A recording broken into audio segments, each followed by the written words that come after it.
اعوذ باللہ من الشیطان الرجیم بسم اللہ الرحمن الرحیم الحمد للہ والصلاة والسلام علی رسول اللہ وآلہ آل اللہ واللعنۃ الدائمۃ علی اعدائہم اعداء اللہ من یوم عداوتہم الی یوم لقاء اللہ عباد اللہ اوصیکم ونفسی بتقوی اللہ اتقوا اللہ فإن خیر الزاد التقوی۔ بندگان خدا، آپ سب کو اور اپنے نفس کو تقوی الہی کی دعوت دیتا ہوں، تقوی الہی کی وصیت کرتا ہوں۔ تقوی اختیار کریں کہ نجات کا ذریعہ خدا نے تقوی قرار دیا ہے۔ تقوی انسان کی زندگی کے ہر پہلو کے لیے اساسی و بنیادی شرط ہے۔ تقوی طرز زندگی کا نام ہے، الہی طرز زندگی، خدائی طرز زندگی، آبائی طرز زندگی جس کا ہم تجربہ کر رہے ہیں اور جس کے مطابق زندگیاں گزار رہے ہیں، اور ان غیر تقوی کی بنیاد پر زندگی کے نتائج بھی دیکھ رہے ہیں اور بھگت رہے ہیں۔ خداوند تبارک و تعالی نے انسان کی ہدایت کے لیے جو نظام مقرر کیا ہے اس کی اساس تقوی قرار دیا ہے۔ قرآن کریم میں تقوی کی حقیقت اللہ تعالی نے بیان کی ہے، اور ساتھ تاکید ہے کہ تقوی معاشرہ تقوی کی بنیاد پر قائم کیا جائے، استوار کیا جائے۔ تقوی کی بنیاد پر معاشرے کا قیام، اس کی ذمہ داری چند شعبوں کے اوپر ہے، جن میں سے ایک نماز جمعہ ہے۔ نماز جمعہ فقط حصول ثواب کثیر کے لیے نہیں ہے کہ کثرت سے انسان کو ثواب نصیب ہو جائے، بلکہ نماز جمعہ کا ایک بڑا ہدف با تقوی معاشرے کا قیام ہے، با تقوی امت کا قیام ہے۔ اس لیے روز جمعہ دیگر مساجد سے لوگوں کو بلایا گیا ہے، طلب کیا گیا ہے کہ وہ جامع مسجد میں اکٹھے ہوں، جمع ہوں، روز جمعہ اجتماع کریں، اور اس اجتماع میں سارا وقت نماز میں نہ گزرے بلکہ دو خطبے بھی ہیں، اور خطبات نماز جمعہ کا مقام و حیثیت و شرائط نماز جیسی ہیں۔ نماز کی طرح ہی گویا خطبے قائم ہوں، اور خطبات کی طرف توجہ ہو، خطبات کی طرف دھیان ہو۔ خطیب جمعہ کے فرائض میں سے ایک اہم فریضہ جس کے بغیر خطبہ جمعہ نامکمل ہوتا ہے، و خطبہ نامکمل ہونے کی صورت میں نماز جمعہ بھی نامکمل ہے، وہ تقوی کی تاکید ہے۔ 5 فرائض خطیب جمعہ کے ہیں، جن میں سے ایک پہلا و عظیم فریضہ تاکید بر تقوی ہے ہر روز جمعہ، چونکہ جمعہ کا مقصد وہی ہے جو حج کا ہے۔ رسول اللہ صلی اللہ علیہ وآلہ وسلم کا فرمان ہے کہ میری امت کے فقراء کا حج نماز جمعہ ہے۔ حج کا مقصود امت سازی ہے، ایک اہم مقصود امت بنانا، بندگی کے معیار کے اوپر، الہی معیار کے اوپر امت تشکیل دینا۔ وہی مرحلہ نماز جمعہ میں بھی ہونا ضروری ہے۔ اس لیے ذکر تقوی فقط ایک رسم نہیں ہے نماز جمعہ کے اندر کہ خطیب ایک آدھ جملہ یا حدیث تقوی کی بیان کرے خانہ پوری کے لیے، اور یہ ثابت کرنے کے لیے کہ تقوی کا نام بھی، تقوی کا تذکرہ بھی خطبے کے اندر آ گیا ہے اور فارمیلٹی پوری ہو گئی ہے، بلکہ مقصود یہ ہے کہ تقوی کی بنیاد پر ایک امت کا قیام کیا جائے، ایک امت قائم کی جائے، وجود میں آئے۔ اور امت با تقوی الہی نظام قائم کر سکتی ہے۔ الہی نظام ہے امامت، امامت اللہ کا نظام ہے، اور امت امامت کا بازو ہے، امت نظام امامت کی شرط ہے۔ اگر امت نہ بن سکی، امامت کا نظام نافذ نہیں ہوگا، اور بندگان خدا ہمیشہ کے لیے طاغوتوں کے سائے میں زندگی بسر کریں گے، بے تقوی حکومتوں اور بے تقوی حکمرانوں کے سائے میں رہیں گے۔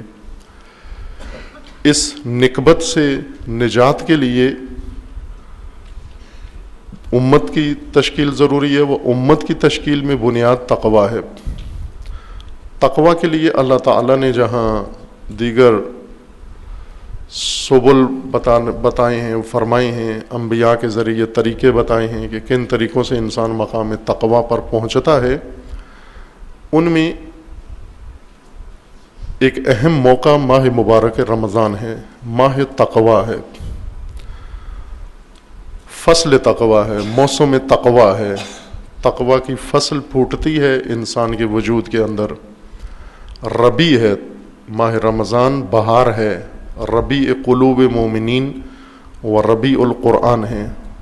قرآن کا بیج، فصل قرآن دلوں کے اندر، پاک فطرتوں کے اندر ماہ رمضان میں یہ بیج بویا جائے تو اگتا ہے اور سرسبز کھیتی تیار ہوتی ہے۔ ماہ مبارک رمضان کے اندر خصوصیت کے ساتھ روزہ ہے، صیام ہے، کہ جس کا پہلا ہدف و غرض ہی تقوی ہے۔ یا ایھا الذین آمنوا کتب علیکم الصیام کما کتب علی الذین من قبلکم لعلکم تتقون۔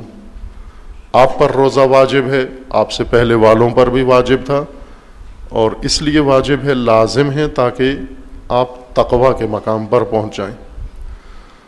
تقوی انسان کے اندر ایک قابلیت ہے، ایک صلاحیت ہے، ایک کمال ہے، اور تقوی کا ایک شعبہ یہ ہے کہ ایک طاقت آتی ہے انسان کے اندر، اپنے نفس کو، اپنی خواہشات کو، اپنی عادات کو، اپنی شہوات کو انسان روک لیتا ہے، اور یہ قوت ماہ رمضان میں انسان کے اندر بڑھ جاتی ہے۔ جسم کمزور ہوتا ہے، ارادہ قوی ہوتا ہے، عزم پختہ ہوتا ہے، اور یہ قانون ہے کہ اگر آپ طبیعت کے فرمان کے تابع ہو جائیں گے، ارادہ ضعیف ہو جائے گا۔ عادتیں جس کی پختہ ہوں گی، ارادے ضعیف ہوں گے۔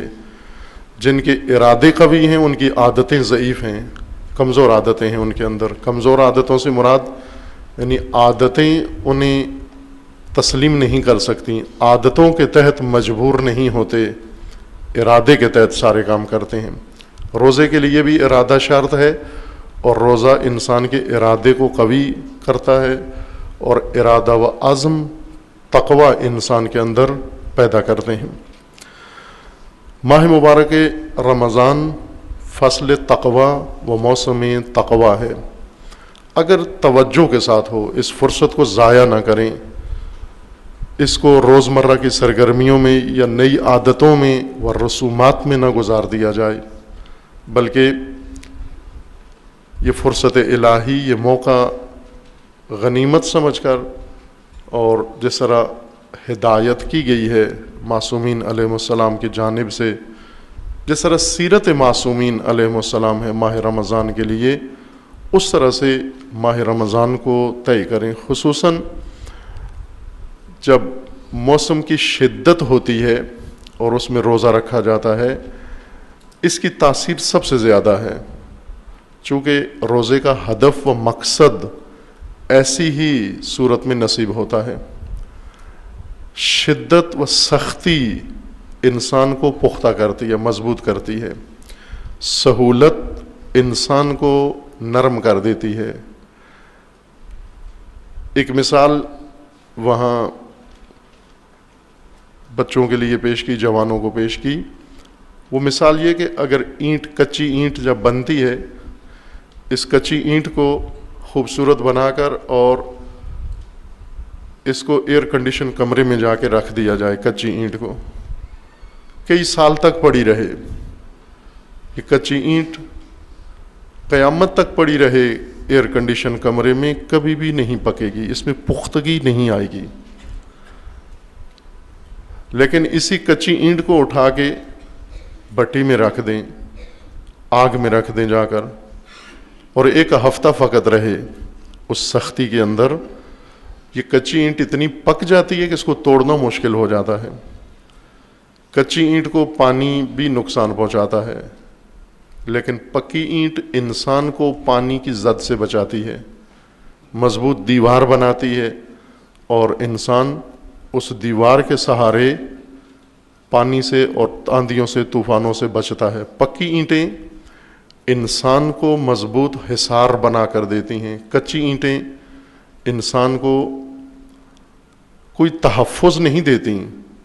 اگر انسان بھی پیدائش کے بعد آ کے ان سہولتوں میں رہے، ٹھنڈی چھاؤں میں رہے اور دن بھر کھاتا رہے پیتا رہے، یہ خام کچی اینٹ کی طرح ہے، اور قیامت تک اس طرح زندگی بسر کرے، اس کے اندر پختگی نہیں آئے گی جب تک سختیوں میں نہ رہے، سختی میں نہ پڑے۔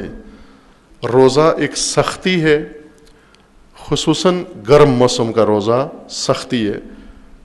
اس سختی کو انسان کو استقبال کرنا چاہیے، جیسا پہلے بھی مثال دی تھی کہ فوجی مشقوں میں فوجوں کو سختیوں میں ڈالتے ہیں، پھر جا کر ان کے اندر یہ آمادگی پیدا ہوتی ہے ملک کی دفاع کے لیے یا جنگ کے لیے۔ وہ فوج جو ہمیشہ ایئر کنڈیشن کمروں میں رہے، چھاؤں میں رہے اور ہمیشہ میس میں رہے، لنگر میں رہے، یہ فوج لڑنے کے قابل نہیں ہوتی۔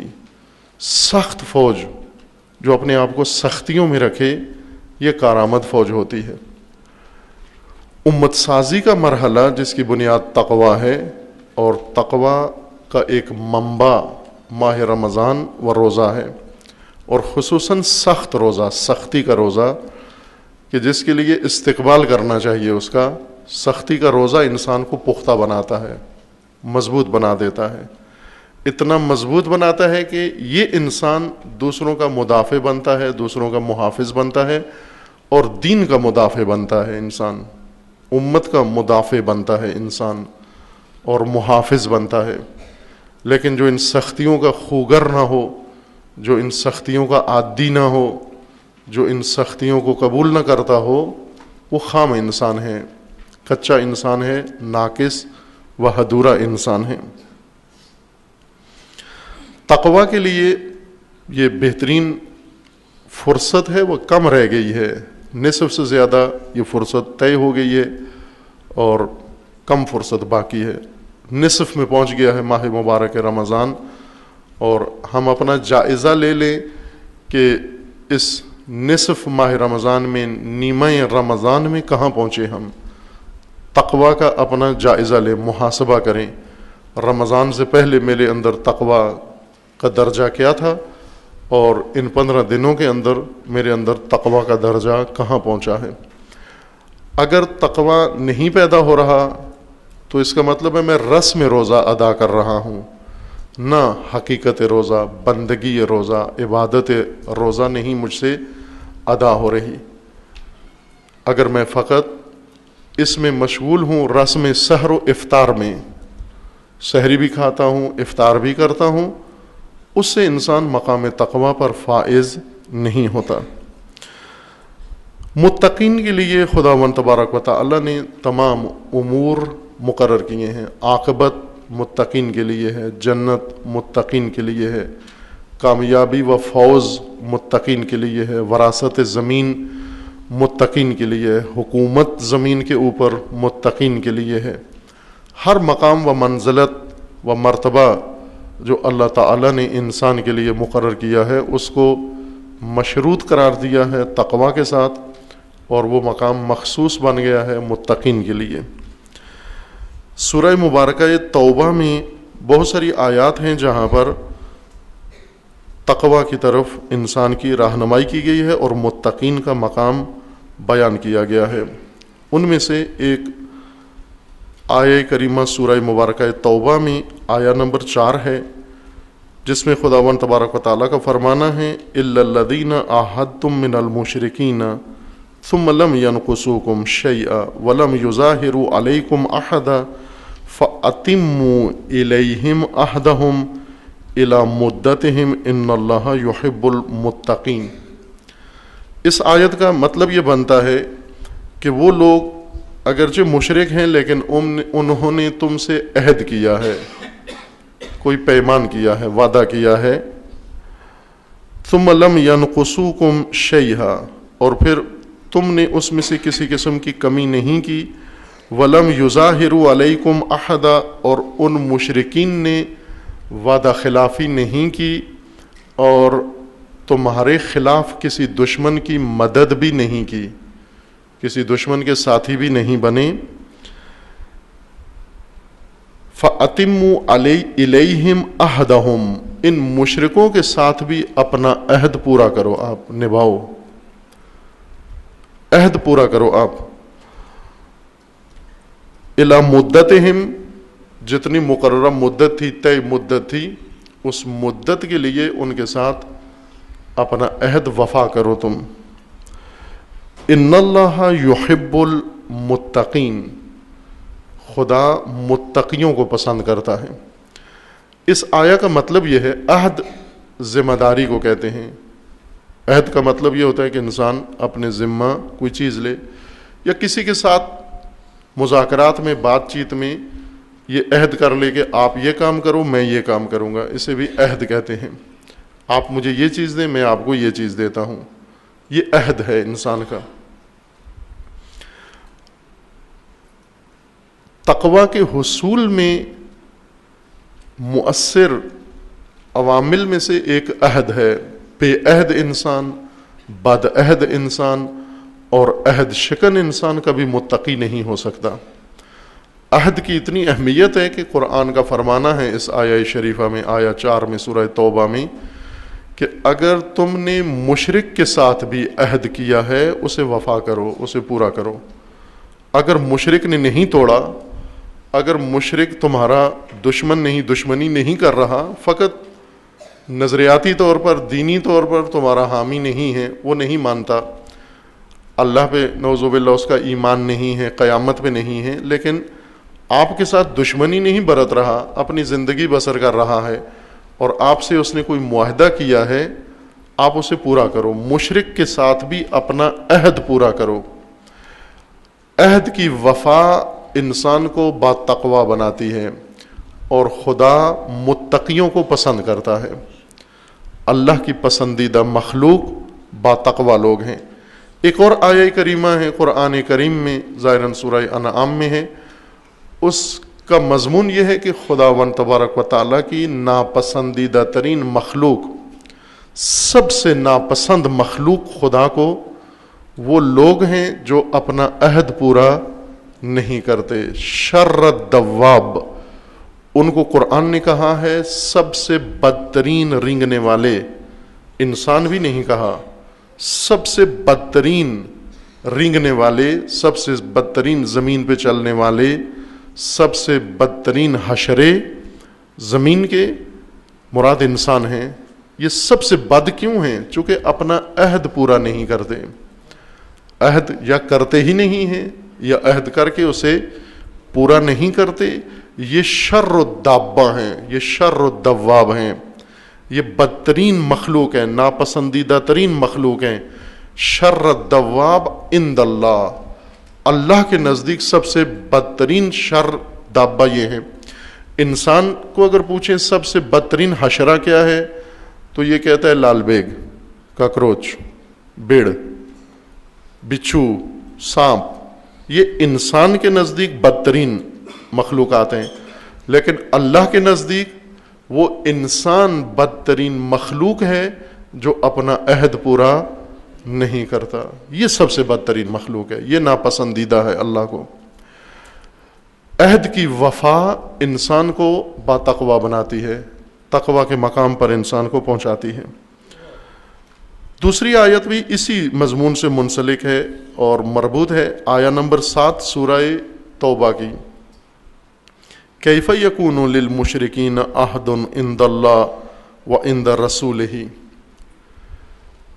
مشرک بعض اوقات اللہ عہد کرتے ہیں مسلمانوں سے اور پورا کرتے ہیں، جب وہ پورا کرتے ہیں تو آپ بھی پورا کرو۔ لیکن وہ مشرک جو عہد نہیں رکھتے اللہ کے ساتھ و مومنین کے ساتھ اور اسے پورا بھی نہیں کرتے، رسول اللہ کے ساتھ عہد نہیں باندھتے اور اگر باندھیں اسے پورا نہیں کرتے، الا الذین عاہدتم عند المسجد الحرام فما استقاموا لکم فاستقیموا لہم، سوائے ان مشرکین کے جن کے ساتھ آپ نے پہلے سے کوئی عہد و پیمان کیا ہوا ہے مسجد الحرام کے اندر یا نزدیک، مسجد الحرام کے قریب آپ نے مشرکین سے جو عہد باندھا تھا، جب تک وہ اس عہد پر قائم ہیں آپ بھی قائم رہیں۔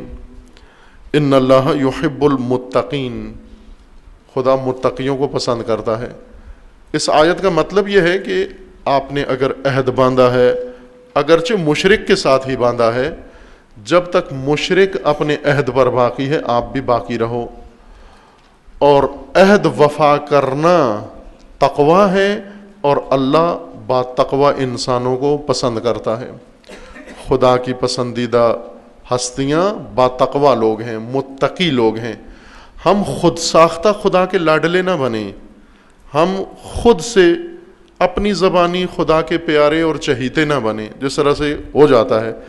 بنی اسرائیل کے علماء نے ایک بہت ہی غلط کام سکھایا بنی اسرائیل کے عوام کو، یہود کو، اور ان کی دیکھا دیکھی مسیحیت نے سیکھا، اور بنی اسرائیل کے علماء سے، یہود کے علماء سے مسلمانوں نے بھی سیکھ لیا، اور وہ کام آج مسلمانوں کے اندر زیادہ ہو رہا ہے جو علماء یہود نے شروع کیا تھا، اور بعض مسلمان اس کے وارث بن گئے ہیں۔ وہ یہ کہ اپنے منہ میاں مٹھو، ایسے محاورہ ہے نا ایک عام رائج، اپنے منہ میاں مٹھو، یعنی اپنی تعریف خود کرنا، اپنے آپ سے خوش ہونا، خود پسندی، اپنے آپ کو بہت کچھ سمجھنا، خود ساختہ معیاروں کے مطابق، پہلے معیارات خود گھڑنا، پھر ان معیاروں کے مطابق اپنے آپ کو کہنا کہ ہم سے بڑا کوئی بھی نہیں ہے، ہم سے بہتر کوئی بھی نہیں ہے۔ علماء یہود ممبروں پر بیٹھ کر جھوٹی قسمیں کھا کر اپنے عوام کو یہ تأثر دیتے تھے کہ اے بنی اسرائیل تم بخشے ہوئے ہو، تم پاک و پاکیزہ ہو، تم جہنم نہیں جاؤ گے، جنت فقط تمہارے لیے ہے، تمہیں کوئی عمل کرنے کی ضرورت نہیں ہے۔ اس قسم کی باتیں ممبروں پر علماء یہود انہیں بتاتے تھے، اور ساتھ یہ کہہ دیتے تھے کہ فیس ڈالو۔ آج بھی یہود و نصارہ میں یہ قانون ہے، اتوار کے دن عیسائی جاتے ہیں چرچ میں اور پادری کے سامنے جا کر اعتراف کرتے ہیں کہ اے فادر، میں نے ہفتے بھر میں یہ گناہ کیا ہے، مال حرام کھایا ہے، شہوت رانی کی ہے، غلط کام کیا ہے۔ پھر وہ فادر اس کو بتاتا ہے کہ اس صندوق میں اتنے پیسے ڈالو، فیس ڈالو، میں تمہارے گناہ معاف کر دیتا ہوں۔ آج بھی ان کے اندر یہ روش ہے کہ چرچ میں جا کر چرچ کے باکس میں پیسے ڈالتے ہیں اور پادری کے سامنے اعتراف کرتے ہیں، اور پادری انہیں کہہ دیتا ہے تم اب بالکل پاک اور پاکیزہ ہو، اور پھر پیر کے دن سے دوبارہ شروع کرتے ہیں وہ، پھر اگلی اتوار کو جا کر پیسے دے کے اور بخشے جاتے ہیں۔ یہ علماء بنی اسرائیل نے لوگوں کو گمراہ کرنے کا طریقہ بنایا تھا۔ دین فروشی، مغفرت فروشی، توبہ فروشی بیچتے تھے، وہ استغفار بیچ رہے ہیں۔ اللہ کا کام ہے معاف کرنا، لیکن پادری نے اپنا کاروبار بنایا ہوا ہے۔ یہی کام مسلمانوں نے سیکھ لیا، اور یہی دین انہیں بھی تبلیغ کیا کہ خود ساختہ معیاروں کے مطابق آپ پسندیدہ ترین مخلوق ہو اللہ کی۔ سب سے زیادہ خدا کو کون پسند ہے؟ وہ کہتے ہیں ہم لوگ۔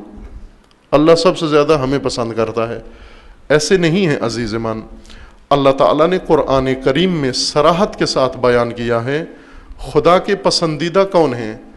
ان اللہ یحب المحسنین، ان اللہ یحب التوابین، ان اللہ یحب المطہرین، ان اللہ یحب المتقین۔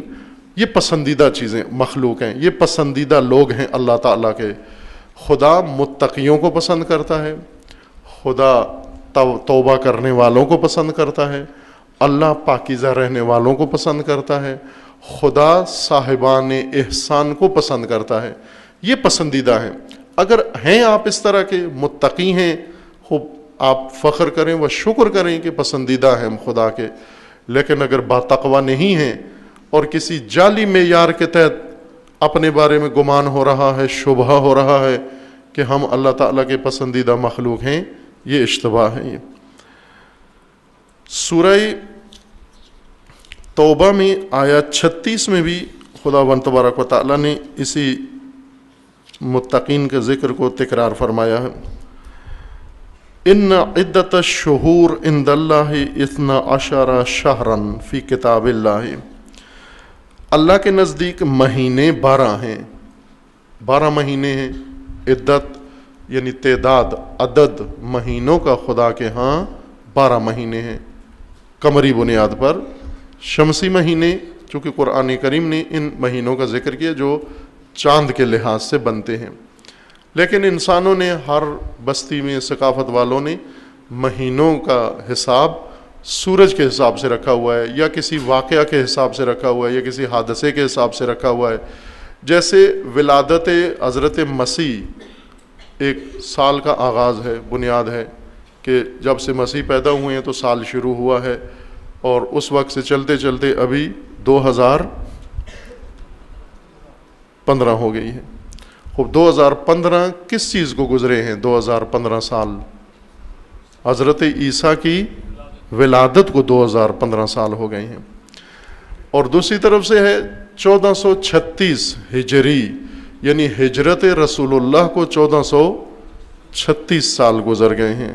اس ماہ رمضان میں 1436 سال ہیں مثلا، یہ اس واقعے کو گزرے ہیں قمری لحاظ سے، چاند کے لحاظ سے۔ یہ 12 مہینے خداوند تبارک و تعالیٰ نے تمہارے روزمرہ امور کے لیے مقرر کیے ہیں۔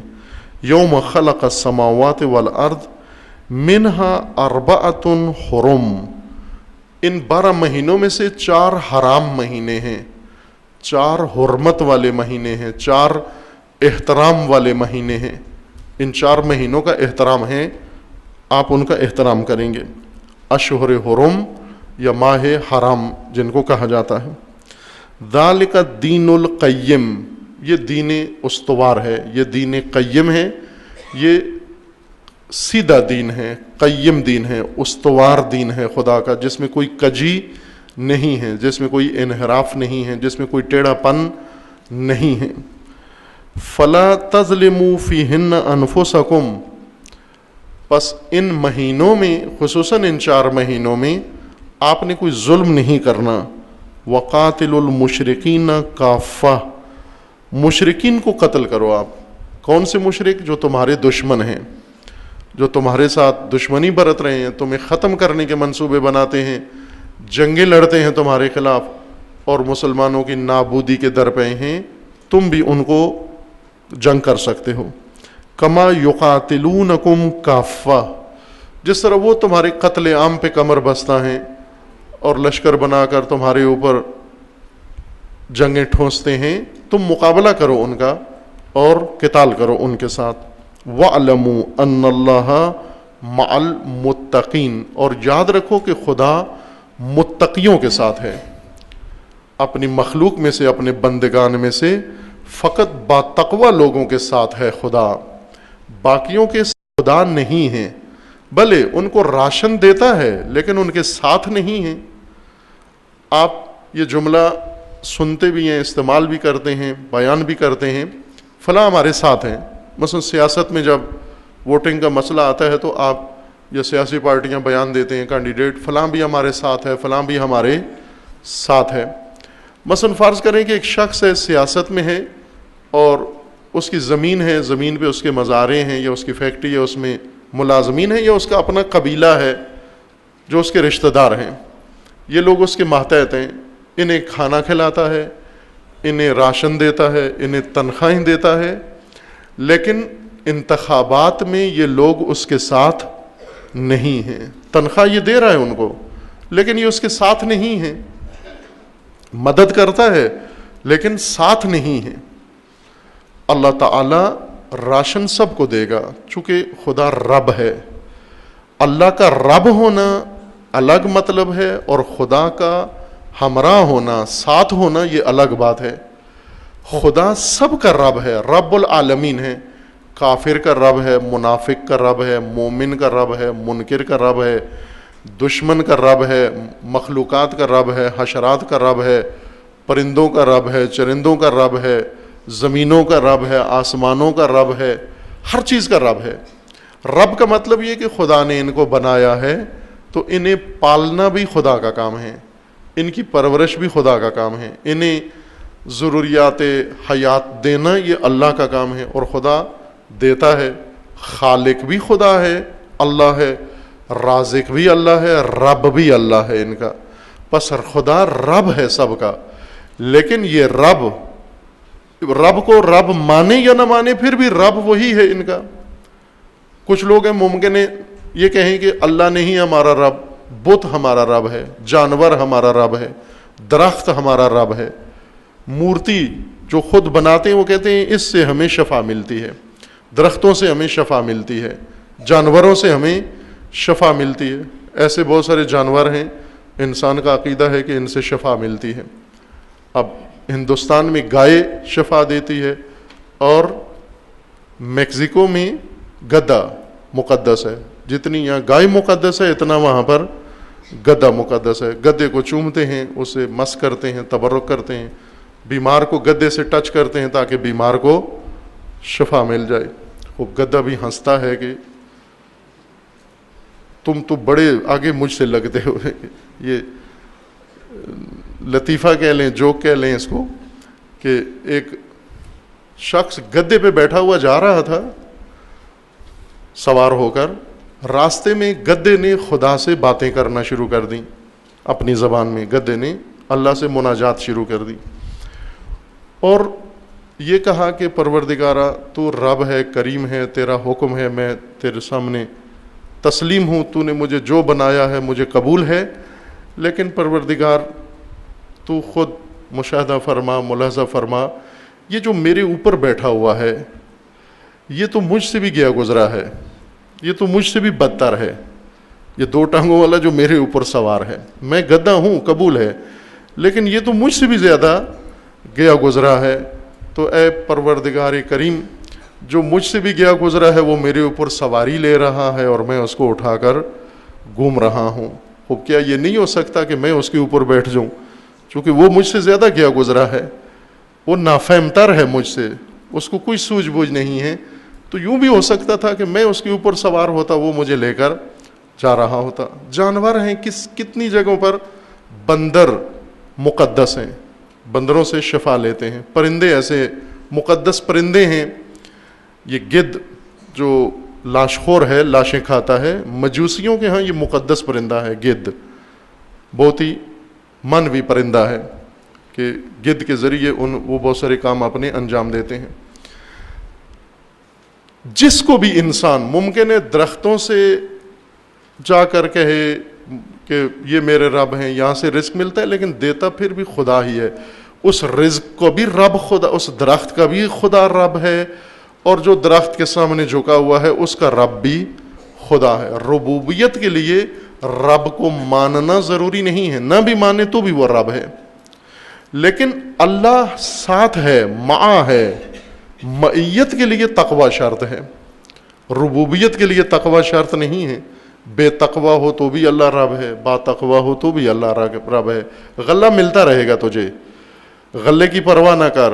غلے کے لیے مومن ہونا ضروری نہیں ہے، غلے کے لیے با تقوی ہونا ضروری نہیں ہے، لیکن خدا ساتھ ہو ہمارے، اللہ ہمارے ہمراہ ہو، معانا، اس کے لیے با تقوی ہونا ضروری ہے۔ اس لیے قرآن کریم کی اس آیہ کریمہ میں سورہ توبہ کی آیت 36 میں ہے وَاعْلَمُوا أَنَّ اللَّهَ مَعَ الْمُتَّقِينَ، خدا متقیوں کے ساتھ ہے، با تقوی لوگوں کے ساتھ ہے۔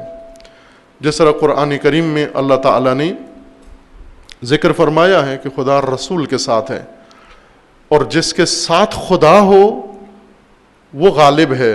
ان اللہ معانا، مجاہدین و مبارزین، میدان جنگ میں جب دوسرے گھبرا جاتے تھے تو مجاہدین کا نعرہ یہ ہوتا تھا ان اللہ معانا، خدا ہمارے ساتھ ہے، اور جس کے ساتھ خدا ہے وہ کمزور نہیں ہے، ضعیف نہیں ہے۔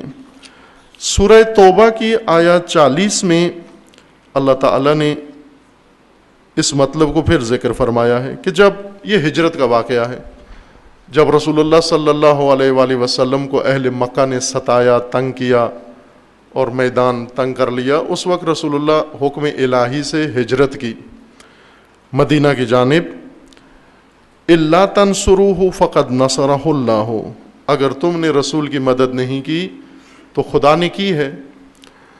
اذ اخرجہ الذین کفروا ثانی اثنین، کہ جب کفار نے انہیں مدینہ سے مکہ سے نکال دیا، اخراج کیا، اور رسول اللہ ایک ساتھی کے ہمراہ، یعنی 2 فرد مکہ سے نکلے، ہجرت کی رسول اللہ اور ان کے ساتھی. اذ ہما فی الغار، اور کفار نے، مشرکین نے پیچھا کیا، اور یہ دونوں رسول اللہ اور ساتھی یہ دونوں غار میں اللہ کے حکم سے پناہ لی انہوں نے. اذ یقول لصاحبہ، رسول اللہ نے اپنے ساتھی سے کہا جو حزین تھا، پریشان تھا اور ڈر رہا تھا، گھبرایا ہوا تھا. حزن، گھبراہٹ، شدید گھبراہٹ کو کہتے ہیں، بوکھلاہٹ کو حزن کہتے ہیں. جو شدید گھبراہٹ میں تھا رسول اللہ کا ساتھی اور پریشان تھا، دباؤ میں تھا اس وقت، بہت سخت نفسیاتی طور پر، اس وقت رسول اللہ نے اس ساتھی کو کہا ان اللہ لا تحزن ان اللہ معانا، اے ساتھی گھبرا مت، پریشان مت ہو، دباؤ میں مت آ، ٹینشن نہ لے، اللہ ہمارے ساتھ ہے. چونکہ ساتھی کو یہی احساس ہو رہا تھا کہ ہمارا کوئی ساتھ نہیں ہے، ہم 2 آدمی ہیں اور باہر دشمن کا مسلح دستہ کھڑا ہوا ہے اور وہ بھی شمشیر بے کف قتل کرنے کے لیے تیار ہیں، ان قریب ہمارا کام تمام کر دیں گے. یعنی ساتھی ایک نقطے سے بے خبر تھا، ساتھی ایک نقطے کی طرف متوجہ نہیں تھا، اور وہ کیا ہے کہ اگر لوگ ہمارے ساتھ نہیں ہیں تو اللہ ہمارے ساتھ ہے.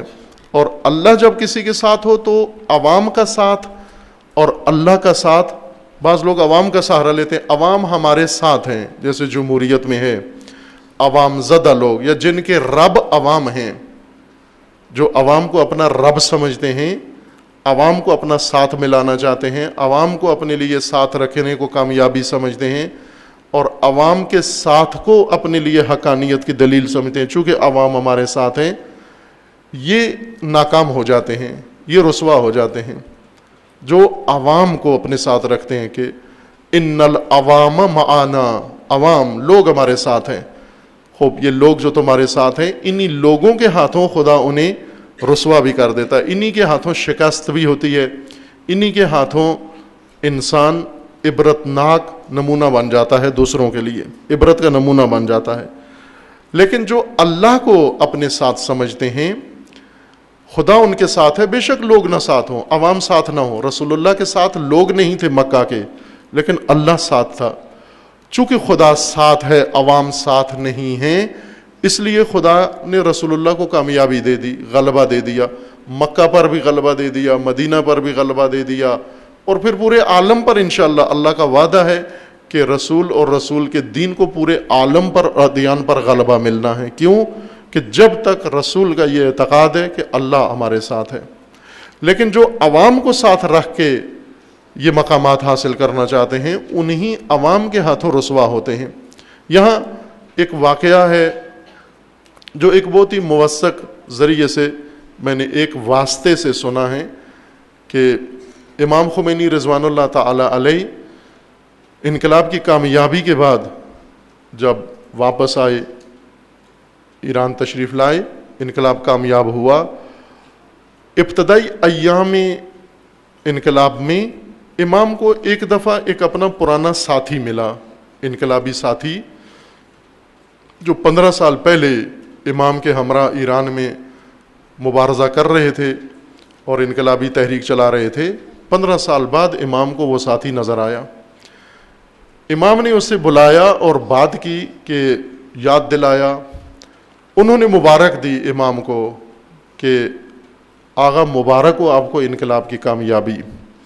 امام نے اس شخص سے کہا کہ آپ کو یاد ہے کہ 15 سال پہلے فلاں جگہ پر ہم دونوں بیٹھے یا ملے اور اس ملاقات میں میں نے آپ سے یہ کہا تھا کہ انشاءاللہ اللہ کی مدد سے اور عوام کے حمایت سے میں انقلاب برپا کروں گا، اس حکومت کو ساقط کروں گا، سرنگون کروں گا اور الہی حکومت قائم کروں گا۔ اس شخص نے گواہی دی کہ ہاں ہاں مجھے یاد ہے آپ نے یہ فرمایا تھا، اور ایسا ہی ہوا جیسے آپ نے اس وقت پیشن گوئی کی تھی کہ میں اللہ کی مدد سے اور عوام کی حمایت سے یہ کام کروں گا، ایسا ہی ہوا۔ امام نے کہا یہ نہیں بتانا چاہتا، اور نقطہ بتانا چاہ رہا ہوں آپ کو۔ وہ نقطہ یہ ہے کہ اس وقت خوب میری زبان سے یہ بات نکل گئی تھی کہ میں خدا کی مدد سے اور لوگوں کی حمایت سے ظالم کو ساقط کروں گا اور الہی حکومت قائم کروں گا۔ اس وجہ سے 15 سال لگ گئے، اس وجہ سے دربدری دیکھنا پڑی، اس وجہ سے شہادتیں دیں، اس وجہ سے سختیاں دیکھیں، اس وجہ سے معاملہ تاخیر ہو گیا، لیٹ ہو گیا۔ اور اگر اس وقت صرف میں یہ کہتا تجھے کہ میں فقط خدا کی مدد سے اس حکومت کو سرنگون کروں گا تو شاید یہ کام بہت جلد ہو جاتا۔ اس وقت جو کہا تھا عوام کی مدد سے بھی کروں گا، تو خدا نے کہا پھر عوام کی مدد سے کر کے دکھا، دیکھتا ہوں میں عوام تیرا کتنا ساتھ دیتے ہیں۔ یہ امام نے اس ساتھی کو بیان کیا کہ ہم نے اللہ کے بھروسے پر سب کچھ کرنا ہے، اور اس کے بعد پھر امام نے ہمیشہ یہی کہا کہ خدا نے کیا ہے سب کچھ۔ پھر امام نے یہ نہیں کہا، عوام کو کریڈٹ دیتے تھے، عوام کو تحسین کرتے تھے، عوام کے حق کو ضائع نہیں کرتے تھے، عوام کے عمل کو امام بہت سراہتے تھے جو کہ قابل تحسین تھا، لیکن اللہ کے برابر نہیں لانا۔ یہ نہیں کہنا کہ لوگ اور خدا، عوام اور خدا، فقط خدا، ان اللہ معانا۔ پھر اسی وجہ سے امام نے بعض مقامات پر یہ بھی کہا کہ اگر سارے لوگ مجھے چھوڑ جائیں، ساری دنیا مجھے چھوڑ جائے، میں پھر بھی اکیلا ان ظالموں کے مقابلے میں قائم رہوں گا۔ کیوں؟ اس لیے کہ ان اللہ معانا، خدا ہمارے ساتھ ہے۔ لا تحزن ان اللہ معانا فانزل اللہ سکینتہ علیہ وایدہ بجنود لم تروها۔ خدا نے رسول اللہ کے دل پر سکون ڈالا، اطمینان ڈالا، اور ایسے سپاہیوں کے ذریعے، ایسی سپاہ کے ذریعے رسول اللہ کی مدد کی جو نظر نہیں آ رہے تھے۔ نامرئی سپاہ کے ذریعے خدا نے رسول اللہ کی مدد کی۔ کلمۃ الذین کفروا السفلی وکلمۃ اللہ ہی العلیٰ۔ جو کلمہ سفلی رکھتے ہیں، جن کی بات گھٹیا ہے، نیچے ہے، ان کی بات ہمیشہ پست ہے۔ کلمۃ الذین کفروا ہی السفلی، جو لوگ کلمۃ الذین کفروا السفلی، یعنی موقف، بات، مضمون، یہ سب اہل کفر کی بات گھٹیا بات ہے، لیکن کلمہ خدا ہی العلیٰ، اللہ کا دین برتر ہے، اللہ کا دین، خدا کا دین سب سے برتر ہے۔ خوب، اسی طرح یہ آیات پورا ایک سلسلہ ہے، لمبی ہو جائے گی بات، باقی مضمون بعد میں پڑھیں گے آپ کی خدمت میں۔ چند آیات چھوڑ کر آگے 44 نمبر آیا میں اس مضمون کو یوں تمام کیا جاتا ہے، لا یستأذنک الذین یؤمنون باللہ والیوم الآخر ان یجاہدوا باموالہم وانفسہم واللہ علیم بالمتقین۔ کہ جب رسول اللہ کو فرمان ہے کہ اے رسول، جب آپ مارکے میں اترتے ہیں، نبرد میں اترتے ہیں، جنگ میں جاتے ہیں، یہاں پر کچھ لوگ آتے ہیں عین ضرورت کے وقت چھٹی لینے آ جاتے ہیں، استئذان کرتے ہیں، مستأذن بن جاتے ہیں، اذن لینے آ جاتے ہیں کہ یا رسول اللہ بہت ضروری کام پیش آ گیا ہے، بڑی مجبوری پیش آ گئی ہے، آپ اجازت دیں، انشاءاللہ پھر میں اگلے موقع پر آ جاؤں گا۔ اس دفعہ جنگ میں شرکت سے، جہاد میں شرکت سے اور اس کام میں شرکت سے معذور ہوں، بہت گھر میں سخت مجبوری پیش آ گئی ہے، کام پیش آ گیا ہے، گھر میں بیماری پیش آ گئی ہے، فلاں ہو گیا۔ اس طرح کے بہانے کر کے اذن مانگتے تھے، مہلت مانگتے تھے، چھٹی مانگتے تھے۔ قرآن نے کہا یہ منافق تھے، کہ منافق کی ایک علامت یہ ہے کہ وہ مارکے کے وقت، ضرورت کے وقت چھٹی مانگنے آ جاتا ہے، مستأذن ہے، اذن لینے آ جاتا ہے کہ ہمیں جانے دیں، بڑی مجبوری ہے، پھر انشاءاللہ اگلی دفعہ ضرور کریں گے ساتھ، اگلی دفعہ پتہ چل گیا ہمیں کیسے کرنا ہے کام، اگلی دفعہ سارا انتظام کر کے آئیں گے، اس دفعہ ہم یہ کام نہیں کر سکتے۔ اللہ کا فرمان ہے لا یستأذنوا کا، ہرگز چھٹی نہیں لیتے ضرورت کے وقت، مارکے کے وقت، جنگ کے وقت، جہاد کے وقت، قیام کے وقت چھٹی نہیں لیتے۔ کون؟ الذین یؤمنون باللہ، جو مومن ہیں، جو اللہ پہ ایمان رکھتا ہے، وہ قیام کے وقت چھٹی نہیں مانگتا، وہ ضرورت کے وقت چھٹی نہیں مانگتا۔ یعنی جب دین کو ضرورت ہے، میدان کو ضرورت ہے، رسول اللہ کو ضرورت ہے، رہبر کو ضرورت ہے، اس وقت پہ وہ چھٹی مانگنے نہیں آتا۔ اس وقت اس کو کوئی مجبوری آڑے نہیں آتی، بھلے فوتگی ہو گئی ہے، جو فوت ہوا ہے خدا رحمت کرے، یہ اس کو کہتا ہے دفن کر دو، میں نہیں آ سکتا، کیوں کہ رسول کے ساتھ ہوں، رسول کی سپاہ میں ہوں، امام کے ساتھ ہوں، میں نہیں آ سکتا یہاں سے۔ ان کو کہتا ہے کہ مجھے مہلت دو کہ میں رسول کے ساتھ رہوں۔ رسول اللہ کو نہیں کہتا مومن کہ مجھے چھٹی دے، میں گھر کے کام کر کے آ جاؤں۔ لا یستأذنوا کا، اے رسول کبھی بھی آپ سے چھٹی نہیں مانگیں گے، اذن نہیں مانگیں گے جانے کا۔ الذین یؤمنون باللہ والیوم الآخر، جو اللہ پہ ایمان رکھتے ہیں اور آخرت پر ایمان رکھتے ہیں۔ ان یجاہدوا باموالہم وانفسہم، چھٹی نہیں مانگتے بلکہ کیا کرتے ہیں؟ جہاد کرتے ہیں، مال کے ذریعے اور نفس کے ذریعے جہاد کرتے ہیں راہ خدا میں۔ واللہ علیم بالمتقین، اور خدا متقیوں سے آگاہ ہے۔ متقیوں کا اللہ کو علم ہے۔ متقی کون ہے؟ جہاں پر انسان کا تقوی نہ ہو اور پھسل جاتا ہے انسان، وہ قیام کا وقت ہے، وہ مارکے کا وقت ہے، وہ دشمن سے نبرد کا وقت ہے، وہ راہ خدا کو ضرورت کا وقت ہے۔ صرف متقی قائم رہتا ہے، باقی چھٹی لے کے چلے جاتے ہیں جب حالات بہتر ہو جاتے ہیں، جب لنگر پک جاتا ہے پھر دوبارہ آ جاتے ہیں اور آ کر آرزو کرتے ہیں اور حسرت کے اے کاش ہم بھی ہوتے، آپ کے ساتھ شامل ہوتے، اور گلہ کرتے ہیں کہ ہمیں کیوں ساتھ نہیں رکھا، ہمارا کیوں انتظار نہیں کیا، اگلی دفعہ ضرور ہمیں بلانا، ہم حتماً شرکت کریں گے۔ انما یستأذنک الذین لا یؤمنون باللہ والیوم الآخر، چھٹی کون مانگتے ہیں؟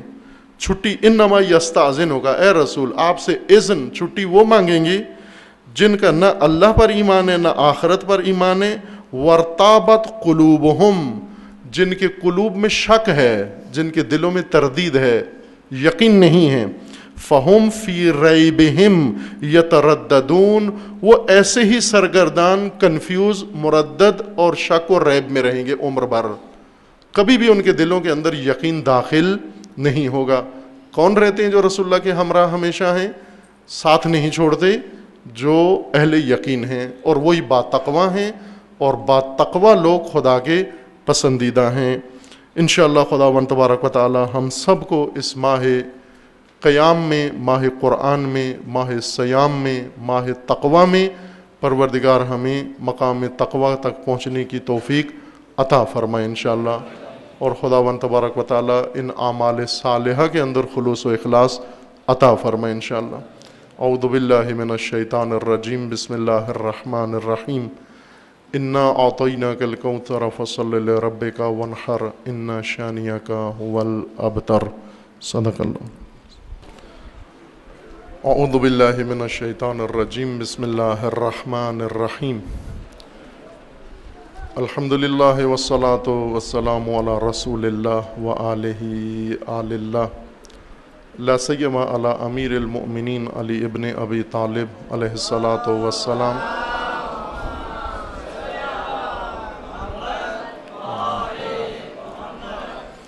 وفاطمۃ الزہرا سلام اللہ تعالی علیہا سیدۃ نساء العالمین، والحسن والحسین سیدی شباب اہل الجنہ وصبطی الرحمہ،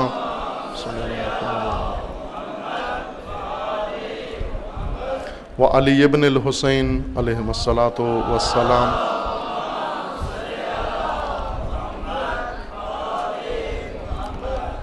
ومحمد ابن علی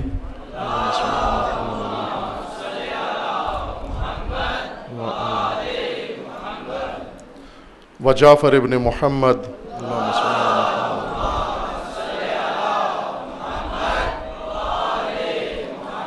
و موسیٰ ابن جعفر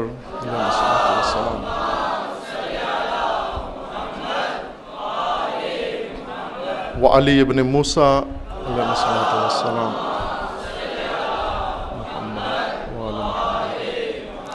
و محمد ابن علی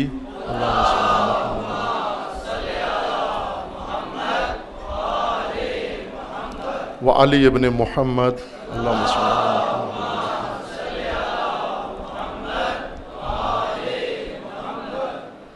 والحسن ابن علی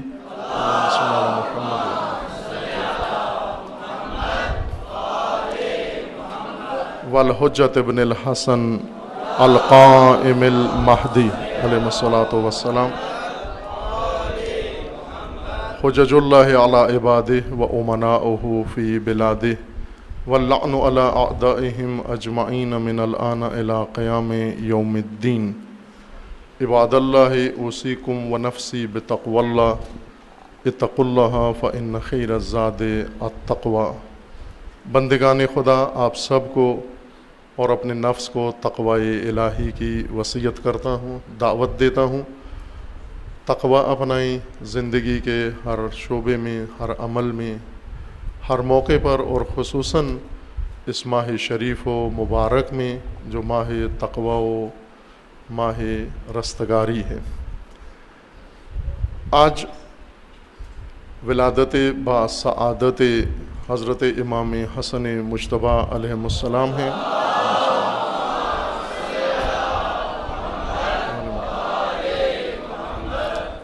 یہ میلاد مسعود و یہ روز مبارک آپ تمام حاضرین مسجد و تمام رہروان راہ ولایت و امامت و تمام امت اسلامیہ کو تبریک و تہنیت عرض ہے۔ حضرت امام حسن مجتبیٰ علیہ السلام جو امام تقوی ہیں، امام المتقین ہیں، ناشناختہ شخصیت و ہستی ہیں، جتنی معرفت امام کی والے امام حسن مجتبیٰ علیہ السلام کی شخصیت و حیات طیبہ ناشناختہ ہے اور حق کے امام ادا نہیں ہوا، حتیٰ ظاہری طور پر، جیسا بعض دیگر معصومین کے لیے علماء نے علمی طور پر، مورخین نے تاریخی طور پر، خطباء نے خطابت کے ذریعے، اہل قلم نے کتابت کے ذریعے کچھ اظہار عقیدت کیا ہے، کچھ حقائق سیرت عظماء معصومین کے بیان کیے ہیں اپنی فہم کی حد تک۔ امام مجتبیٰ علیہ السلام کے بارے میں اتنا بھی کام نہیں ہوا۔ سیرت رسول اللہ صلی اللہ علیہ وآلہ وسلم پر کتابیں بھی ہیں، گفتگو بھی ہے، سیرت امیر المومنین کے متعلق تذکرے ہیں، سیرت سید الشہداء پر تذکرے ہیں، لیکن امام حسن علیہ السلام پر کم مواد لوگوں کو معلوم ہے۔ چند باتیں جو شہرت رکھتی ہیں، اور اس کے علاوہ شخصیت و سیرت طیبہ امام مجتبیٰ علیہ السلام کی بیان نہیں ہوئی۔ اس کے لیے اہتمام کریں مومنین کہ مطالعہ کریں، اگرچہ منابع کم ہیں لیکن پھر بھی چند ایک ہیں۔ ایک کتاب ہے جو صلح امام حسن کے عنوان سے ہے، ان کے لکھنے والے ہیں یاسین آل رضی، یا رضی آل یاسین، ظاہراً ایسے ہیں، رضی آل یاسین، جس کتاب کا ترجمہ رہبر معظم حضرت آیت اللہ العظمہ خامنئی دامہ ظل العالی نے کیا ہے۔ اچھی کتاب ہے، اردو میں ترجمہ شدہ ہے۔ اور اس کے علاوہ بھی اچھی ایک کتاب ہے، محقق، بہت عظیم الشان محقق، خدا رحمت کرے، کچھ عرصہ پہلے وفات پا گئے ہیں، علامہ باقر شریف قرشی۔ انہوں نے ائمہ معصومین علیہ السلام کے حیات طیبہ کے متعلق سب سے بہترین کام اس علامہ بزرگوار نے کیا ہے، اور بہت ہی مستند اور تاریخی کتابیں لکھی ہیں، تجزیاتی تاریخ لکھی ہے۔ علامہ باقر قرشی نے عربی میں ہیں، فارسی میں بھی ترجمہ شدہ ہیں، اور ظاہراً اردو میں بھی بعض کتابیں ترجمہ ہوئی ہیں۔ آپ تلاش کر کے ان کا مطالعہ فرمائیں۔ بعض گفتگو بھی ہے، اس کی طرف بھی رجوع کر سکتے ہیں امام حسن علیہ السلام کی حیات طیبہ و سیرت کے متعلق۔ بہت سارے پہلو ہیں. ایک شخصیت امام حسن مجتبیٰ کہ امام مجتبیٰ بہت بلند درجہ و بلند پایہ ہستی شخصیت، اپنے زمانے میں جو مخالفین تھے امام کے وہ بھی امام کے اخلاق اور رویے اور سیرت سے متاثر تھے. ہر چند لوگوں نے بے وفائی کی امام حسن علیہ السلام کے ساتھ، لیکن میں اشارہ کروں گا اس موضوع کی طرف. سیرت امام مجتبیٰ متاثر کن تھی، وہ حتیٰ امام کا رویہ اخلاق اس طرح سے مخالفوں کے ساتھ و دشمنوں کے ساتھ تھا کہ وہ تسلیم ہو جاتے اور خاموش ہو جاتے. بارہا معاویہ نے اعتراف کیا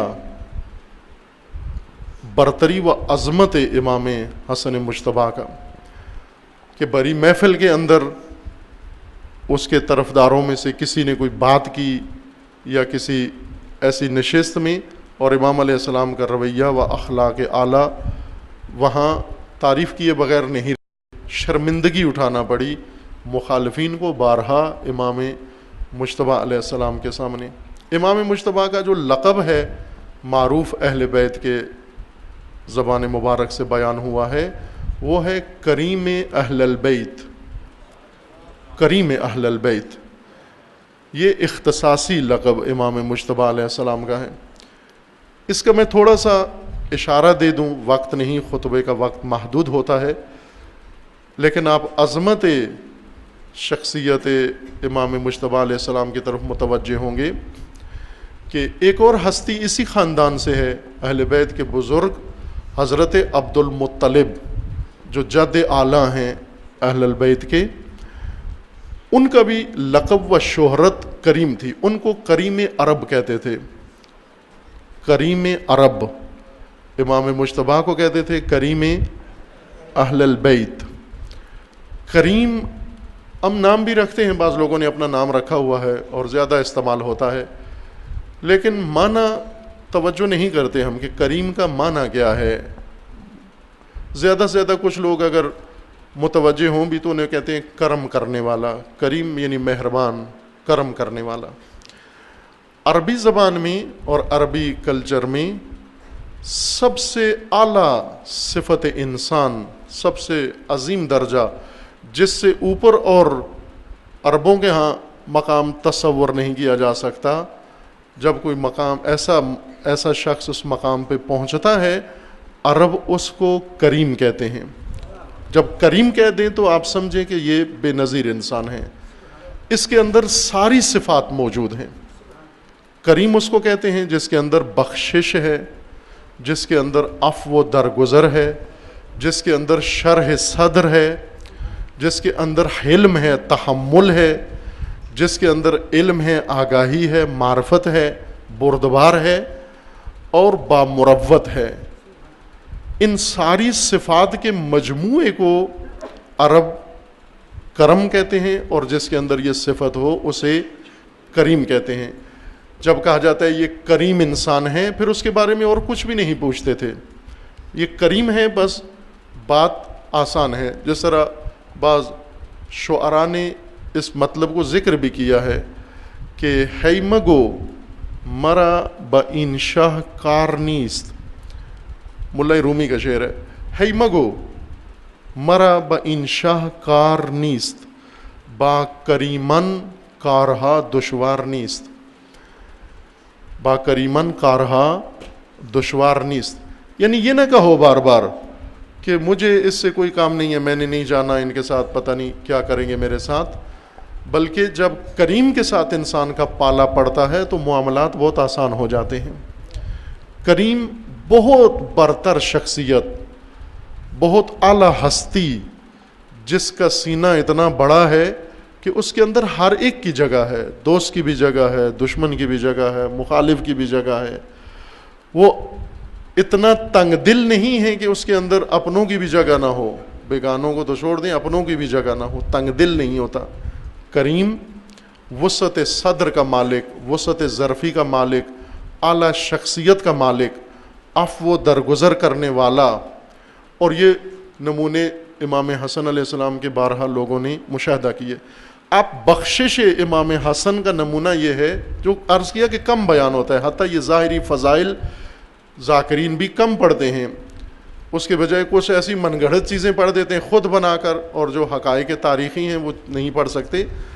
امام مجتبیٰ علیہ السلام نے بارہا، ایک دفعہ نہیں کئی دفعہ، اپنے گھر کا سارا سامان جو کچھ تھا، مال و متاع، وہ اٹھا کر راہ خدا میں فقراء میں تقسیم کر دیا، بارہا تقسیم کیا، نہ ایک آدھ دفعہ۔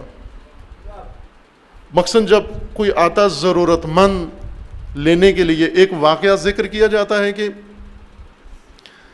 امام مجتبیٰ امام حسین علیہ السلام، حضرت ابی عبداللہ اور جناب عبداللہ ابن جعفر جو بھائی ہیں، چچا زاد بھائی ہیں، اور حضرت زینب علیہ کے شوہر بھی ہیں، یہ تینوں ہستیاں بہت قرابت تھی ان میں آپس میں، امام حسن مجتبیٰ، امام حسین علیہ السلام اور جناب عبداللہ ابن جعفر کی عمر بھی قریب قریب تھی، زیادہ فاصلہ نہیں تھا عمر کا ان تینوں میں، ہمیشہ اکٹھے تھے، ہر مقام پر اکٹھے تھے، امیر المومنین کے زمانے میں باہم تھے، اور بعد میں امیر المومنین کی حکومت کے زمانے میں یہ تینوں ہستیاں انہوں نے حج کیا، ایک سفر حج کا کیا، الگ تھلگ سے ہو کر، ناشناس بن کر کے، ہمیں کوئی پہچانے نہیں کسی کاروان کے اندر، باہر کیف راستے میں ان کا توشہ حج ختم ہو گیا، زاد راہ ختم ہو گیا، یا انہوں نے دے دیا، دوسروں کو تقسیم کر دیا، جو تھا اپنا سامان دوسروں کو، حاجیوں کو، زائرین کو کھلا دیا، اور ان کے پاس اپنا سامان ختم ہو گیا۔ کچھ بھی جب نہیں رہا تو ایک مقام پر ایسے گزرے، وہاں کوئی خیمہ لگا ہوا تھا یا آبادی تھی، جس طرح خانہ بدوش جگہ جگہ ڈیرا لگا لیتے ہیں، کوئی ڈیرا خانہ بدوشوں کا تھا، وہاں قریب سے گزر ہوا تو انہوں نے ان سے پانی مانگا کہ گرمی کا موسم ہے اور پیدل سفر ہے حج کا، تو پانی طلب کیا ظاہراً، اور وہاں سے ایک خاتون آئی، اس نے آ کر پانی پلایا ان عزیزوں کو، اور اس نے جب دیکھا ان کے رویے، شخصیتیں، وقار اور عظمت، ظاہر ہے وہ سمجھدار خاتون تھی، اسے پتہ چل گیا کہ یہ کوئی معمولی خاندان کے عرب نہیں ہیں، ان کی بات سے، ان کے رویے سے، ان کے نگاہوں سے، ان کے ادب سے یہ پتہ چلتا ہے۔ مثلا عام آدمی ہوتا کہ بڑھیا پانی لا، مثلا انہوں نے یہ نہیں کہا، بلکہ پہلے اس سے اذن مانگا، پہلے اس سے پوچھا کہ آپ کے پاس پانی ہوگا، ہم پیاسے ہیں پینے کے لیے، خوب ایسی باوقار زبان سے انسان کو معلوم ہو جاتا ہے کہ میرا اس وقت کون ہے میرے سامنے کھڑا ہوا، کوئی اعلیٰ خاندان کی ہستیاں ہیں۔ باہر کے وہ اس نے پوچھا کون ہو، بتایا ہم زائرین ہیں، مدینہ سے آئے ہیں یا حج کرنے کے لیے جا رہے ہیں، تو اس خاتون نے پانی پلایا۔ جب اس نے تھوڑا دیکھا کہ اچھا خاندان، شریف خاندان ہے اور باوقار شخصیتیں ہیں، ظاہراً اس نے اپنے بکری کا دودھ بھی پلایا، اور پھر اس نے مہمان ٹھہرایا ان کو ظاہراً، اور وہ بکری بھی ذبح کر کے کھلا دی مہمان نوازی کے طور پر۔ جب دیکھا، واقف ہوئی، پہچانا نہیں کون ہے، صرف شخصیتوں سے متاثر ہو کر کے اتنی باوقار مہمان ہیں میرے، تو ظاہراً اس نے یہ کام کیا کہ وہ بکری بھی ذبح کر کے پکا کے مہمانوں کو کھلا دی، اور اس کا سارا زاد و توشہ یہی تھا۔ انہوں نے تناول کیا، پھر اس کے بعد روانہ ہوئے، اور جو معاوضہ تھا یا جو وہاں مدد کرنی تھی اس کی ہمراہ۔ پھر اسے یہ کہہ دیا کہ اگر تمہارا مدینے میں آنا ہو تو ہم سے ملے بغیر نہیں جانا۔ ایسا ہی ہوا، پھر اس کو، خاتون کو جانا پڑا مدینہ، اس کے حالات خراب ہوئے یا جو بھی ہوا، اس کو یاد آیا کہ اس طرح میرے مہمان آئے تھے اور انہوں نے کہا تھا کہ اگر کبھی ضرورت پڑے تو ضرور آنا وہاں۔ یہ چلی گئی وہ محترمہ وہاں پر، اور وہاں جا کر اس نے نام پوچھے کہ یہ ہستیاں ہیں، اور پہلے یہ گئی جناب عبداللہ ابن جعفر کے پاس، انہوں نے پہچان لیا اور اسے عزت تواضع کی اور اس کو مال دیا کثیر۔ ایک پرانا مطالعہ ہے میرا، ابھی جزیات ذہن میں نہیں ہے کہ کتنا مال انہوں نے دیا، لیکن بہت زیادہ، اس کی ضرورت سے زیادہ دے دیا اس کو۔ پھر اس کے بعد سید الشہداء کے پاس گئی، امام حسین علیہ السلام کے پاس، اور اس نے بتایا کہ میں اس طرح گئی تھی. پھر اس نے پہچان بھی لیا کہ یہ کون ہے, وہاں مدینہ میں جا کر آشنائی بھی ہو گئی. پھر اس نے بتایا کہ میں آپ کے چچیرے بھائی کے پاس گئی تھی, انہوں نے مدد کی, الحمدللہ میری ضرورت پوری ہو گئی ہے. سید الشہداء علیہ السلام نے اس سے 2 گنا زیادہ دیا جو عبداللہ ابن جعفر نے اس کو عطا کیا تھا. اور پھر اس کے بعد یہ گئی امام حسن علیہ السلام کی خدمت میں, اور امام حسن علیہ السلام کی خدمت میں جب گئی تو امام حسن علیہ السلام نے اس خاتون کو مال دنیا اتنا دیا کہ وہ پریشان ہو گئی کہ میں اتنا تو میری ضرورت نہیں ہے جتنا آپ مجھے دے رہے ہیں. ظاہراً اب میں نے کہا تھا کہ قدیم مطالعہ ہے, خصوصیات جزیات ذہن میں اس طرح سے نہیں ہے. امام نے اس کو ایک بہت بڑا ریوڑ بکریوں کا خرید کے دیا, بھیڑوں کا. پہلے اس سے پوچھا کہ چاہتی ہو یہی کام کرو, اس نے کہا یہی ہے ہمارا آبائی پیشہ ہے, بھیڑ بکریاں. تو ایک بڑا ریوڑ اس کو خرید کے دیا, کچھ خادم اس کو دیے, کچھ ساتھ کام کرنے والے اس کو دیے کہ جا کر جاؤ اور اپنی زندگی بسر کرو اور اس طرح بندگان خدا کی مدد کرتی رہو. اور وہ بخشش امام حسن مجتبی علیہ السلام یہ اس شخص کے ساتھ یا فرد کے ساتھ جس نے ایک نیکی کی یا بلائی کی تھی, لیکن یوں نہیں تھا کہ فقط ان لوگوں کے اوپر احسان تھا اہل بیت کا یا کریم اہل بیت کا, بلکہ ایک شامی پراپوگنڈا ذہنیت والا, چونکہ شام میں معاویہ نے سخت پراپوگنڈا مشینری بنائی ہوئی تھی امیر المومنین کے خلاف. ہزاروں افراد جو ممبروں پر, محفلوں میں, جمعے میں اور کتابت میں اہل بیت کے خلاف, امیر المومنین کے خلاف پراپوگنڈا کرتے تھے, اور بہت زہریلا پراپوگنڈا. ظاہر ہے لوگ کمزور لوگ افواہ سن لیتے ہیں, جو بات جس سے سنی اسی پہ یقین لے آئے. اس حد تک امیر المومنین کے خلاف شام میں زہریلا پراپوگنڈا ہوا کہ جب امیر المومنین کی شہادت ہوئی, شامیوں کو پتہ چلا امیر المومنین کے شہادت و قتل کا, تو پوچھنے لگے کہاں واقعہ ہوا, قتل کہاں ہوا. انہیں بتاتے تھے مسجد میں ہوا, تو وہ تعجب سے کہتے تھے علی کا مسجد میں کیا کام ہے. یعنی یہ بتایا گیا تھا کہ علی مسجد میں نہیں جاتے, نماز نہیں پڑھتے, یہ ان کا نظریہ تھا شامیوں کا. اور اس طرح انہوں نے امیر المومنین کی شخصیت پیش کی تھی. ہر شامی بھرا ہوا تھا امیر المومنین کے متعلق نفرت سے, کینہ اس کے پراپوگنڈے کی وجہ سے, ان خطیبوں کی وجہ سے اور ان پراپوگنڈا کرنے والوں کی وجہ سے نفرت سے بھرا ہوا تھا ہر شامی. یہ شخص آیا مدینے میں, آ کر اس نے امام حسن علیہ السلام کو دیکھا تو بہت برہم ہوا, اور وہیں پر اس نے برا بھلا کہنا شروع کر دیا امام حسن کو. سامنے کھڑے ہوئے, امام کے ساتھ چند افراد تھے, انہوں نے اجازت مانگی کہ اگر آپ اجازت دیں تو ہم اسے چپ کرا دیں. امام نے فرمایا نہ, اس کو بولنے دو, دل کی بھڑاس نکالنے دو اس کو. جب وہ کافی کچھ کہہ چکا ناروا باتیں, تو امام علیہ السلام نے پوچھا کہ مجھے لگتا ہے کہ مدینے کے رہنے والے نہیں ہو, باہر سے آئے ہو. کہنے لگا ہاں باہر سے آیا ہوں. پھر امام نے کہا کہ مجھے لگتا ہے تم شام سے آئے ہو, تو کہ تمہارا لہجہ اور تمہاری باتیں ان سے شام کی بو آتی ہے. کہنے لگا ہاں میں شام سے آیا ہوں. امام نے فرمایا کہ اور مجھے یہ بھی لگتا ہے کہ مدینے میں تمہارا کوئی ٹھکانہ, رہنے کے لیے جگہ نہیں ہے, اور تم نے ظاہراً کھانا بھی نہیں کھایا ہے. اور یہ جو میرے بارے میں کہا ہے یہ باتیں بعد میں کریں گے, پہلے آؤ میرے گھر میں آؤ, پہلے کھانا کھاؤ, آرام کرو, تھوڑا سا ریسٹ کرو, تھکاوٹ اتارو, تھکن اتارو, پھر اس کے بعد جو اعتراض کرنا ہے, اشکال کرنا ہے وہ آؤ مجھے بتاؤ, میں اس کا جواب دوں گا. امام اس کو لے گئے اپنے گھر میں, جا کر کھانا, بہترین کھانا کھلایا, آرام کروایا, اور بس یہی کافی تھا. اس کے بعد وہ امام کے قدموں پہ گرا, توبہ کی, معافی مانگی اور کہا کہ ہمیں گمراہ کیا گیا تھا, ہمیں آپ کے بارے میں کچھ اور بتایا گیا تھا, ہمیں جو شخصیت بتائی گئی تھی وہ بالکل اس کے الٹ بتائی گئی تھی. نعوذ باللہ, جو الفاظ بھی ادا نہیں ہو سکتے. اس حد تک اہل بیت کے خلاف شام میں پراپوگنڈا ہوا, اور امام علیہ السلام نے اس طرح اپنے رویے اور اخلاق سے اپنے کریم ہونے کا اس کو سایہ فراہم کیا. کرم امام کے سائے میں یہ مخالفین بھی آئے اور دشمن بھی آئے, ہر ایک نے امام کے کرم کا سائے کا لذت محسوس کی. لیکن امام علیہ السلام کا زمانہ بہت تلخ زمانہ تھا, اس کے اندر تلخیاں بہت تھیں، اور سب سے بڑی تلخی امام علیہ السلام کے زمانے میں جو پیش آئی کہ اقتدار و حکومت امام کے پاس تھی، لیکن لوگوں کا ساتھ نہ دینے کی وجہ سے، ضعف کی وجہ سے، امت کی کمزوری کی وجہ سے یہ اقتدار، قائم اقتدار، الہی نظام، یہ طاغوت کے سپرد کرنا پڑا، طاغوت کے حوالے کرنا پڑا، جو تاریخ کا بہت عبرتناک ترین باب ہے۔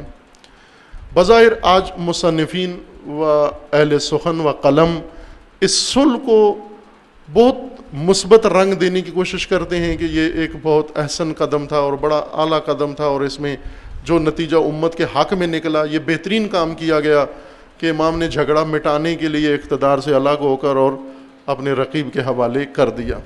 اب یہ بات کسی حد تک نادرست بات ہے، بلکہ کہیں کہ مکمل نادرست بات ہے کہ یہ امت کے حق میں بالکل درست ثابت نہیں ہوا، اور دین کے حق میں درست ثابت نہیں ہوا کہ امام نے یوں نہیں کہ مزید خون نہ بہے، جس طرح بعض کہتے ہیں کہ خون بہار روکنے کے لیے کہ مزید مسلمانوں کا، ادھر بھی مسلمان ادھر بھی مسلمان، اور یہ مسلمانوں کا خون بچانے کے لیے امام نے یہ کام کیا، یہ نہیں تھی بات عزیز امان۔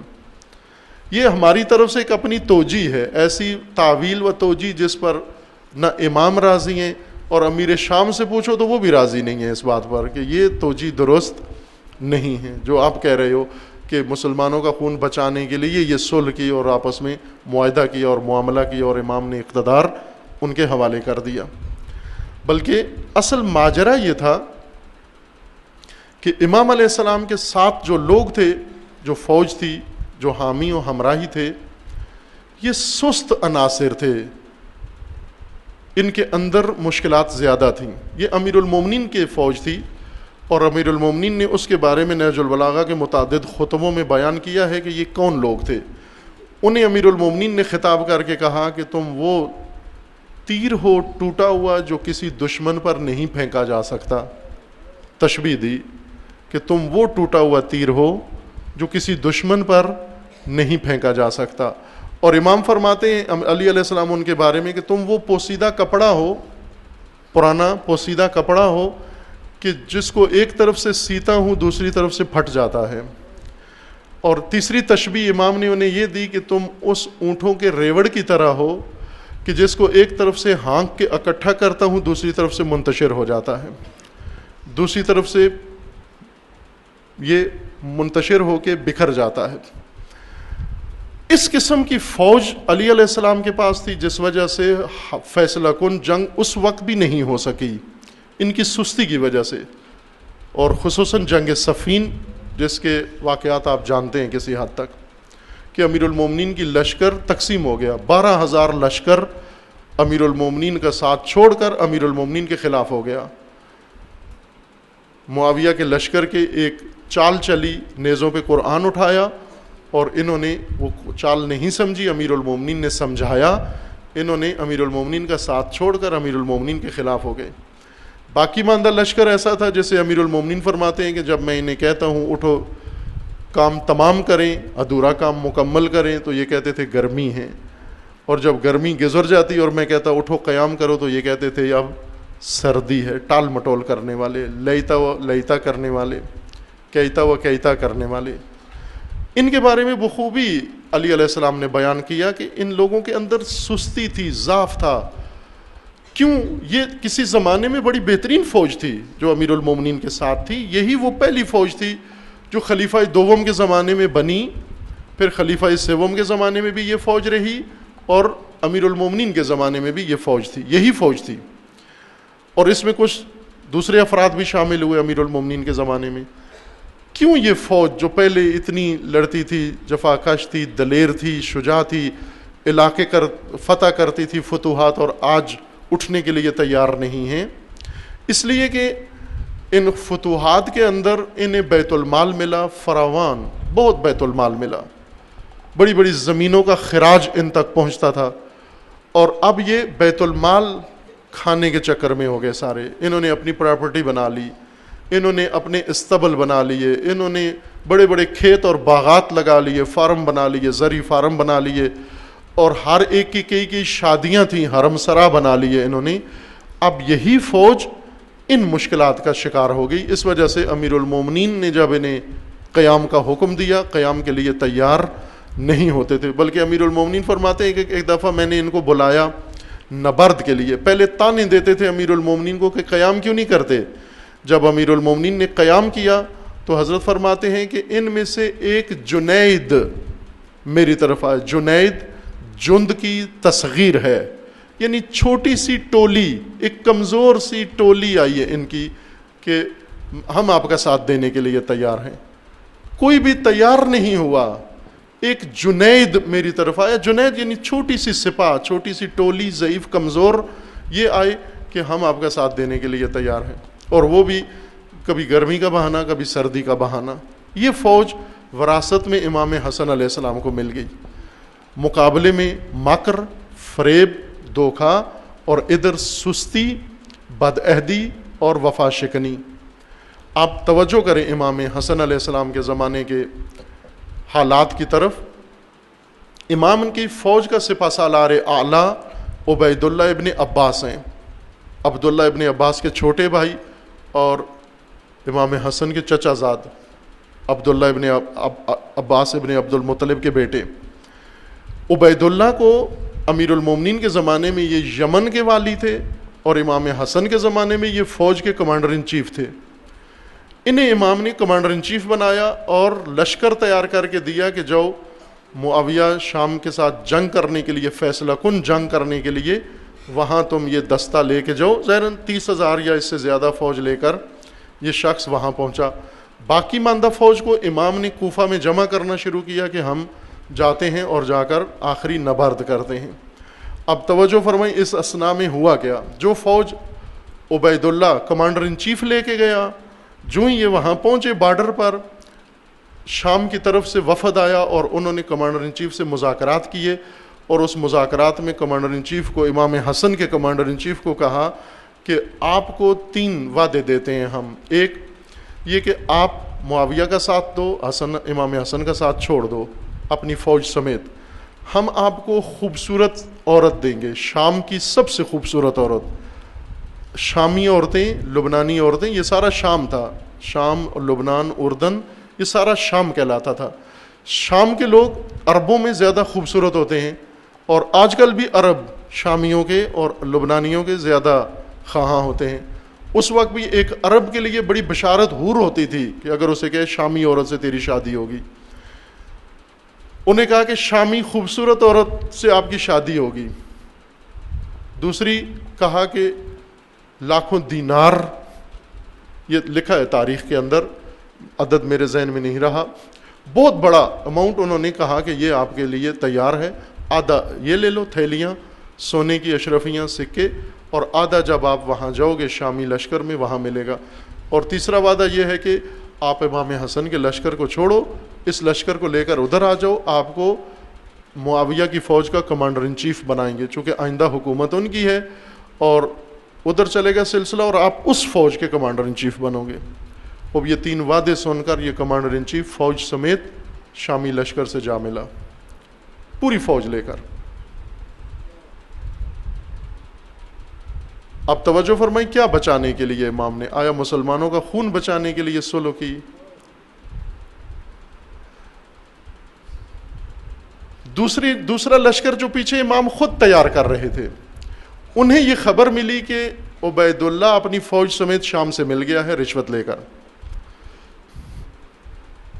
اس فوج میں کچھ ایسے بڑے لوگ تھے جنہوں نے کہا کہ اب ہم بھی موقع سے فائدہ اٹھائیں. انہوں نے پلان بنایا, منصوبہ یہ بنایا کہ ہم جو باقی ماندہ فوج ہے ہم بھی موقع سے فائدہ اٹھائیں. انہیں اتنے دینار مل گئے, ان کو اتنی پوسٹیں مل گئیں, انہیں عورتیں مل گئیں, ہمیں کچھ بھی نہیں ملا. آخر میں یہ حکومت تو ختم ہونے والی ہے, اب تو شام میں چلا جائے گا سلسلہ سارا. انہوں نے یہ پلان بنایا, منصوبہ بنایا کہ امام حسن علیہ السلام کو اسیر کر کے رسیوں میں باندھ کے شامیوں کے ہاتھ دے دیں اور معاوضہ لے لیں, فروخت کر دیں. یہ روایت امام حسن علیہ السلام نے خود بیان کی ہے. کتاب کا نام میں بتا دیتا ہوں, احتجاج, الاحتجاج کتاب ہے مرحوم طبرسی کی, احتجاجات امام حسن میں ظاہراً دوسری روایت ہے، یہ جہاں تک ابھی میرا حافظہ کام کر رہا ہے دوسری روایت ہے، وہاں پر آپ وہاں مطالعہ کر سکتے ہیں۔ یہ کتاب اردو میں ترجمہ شدہ ہے، آپ ڈھونڈیں مل جائے گی، مرحوم طبرسی کی کتاب ہے الاحتجاج۔ اس میں امام فرماتے ہیں کہ میں نے دیکھا کہ اب میرے سامنے دو منصوبے ہیں، ایک میرے دشمن کا ہے اور ایک میرے ساتھیوں کا ہے۔ دشمن کا منصوبہ یہ ہے کہ وہ مجھ سے اقتدار لے لے، اس کو امام حسن سے کوئی سروکار نہیں، اس کو فقط اقتدار سے سروکار ہے، اس کا شوق، اس کی ہوس، اس کا طمع یہی ہے کہ مجھے ہر قیمت پر اقتدار ملے۔ لیکن ان کا منصوبہ یہ ہے کہ یہ اقتدار بھی دے دیں اور حسن ابن علی بھی دے دیں، اقتدار دے کر بھی کچھ حاصل کریں اور امام بیچ کر بھی کچھ حاصل کریں، امام فروشی کریں۔ اس لیے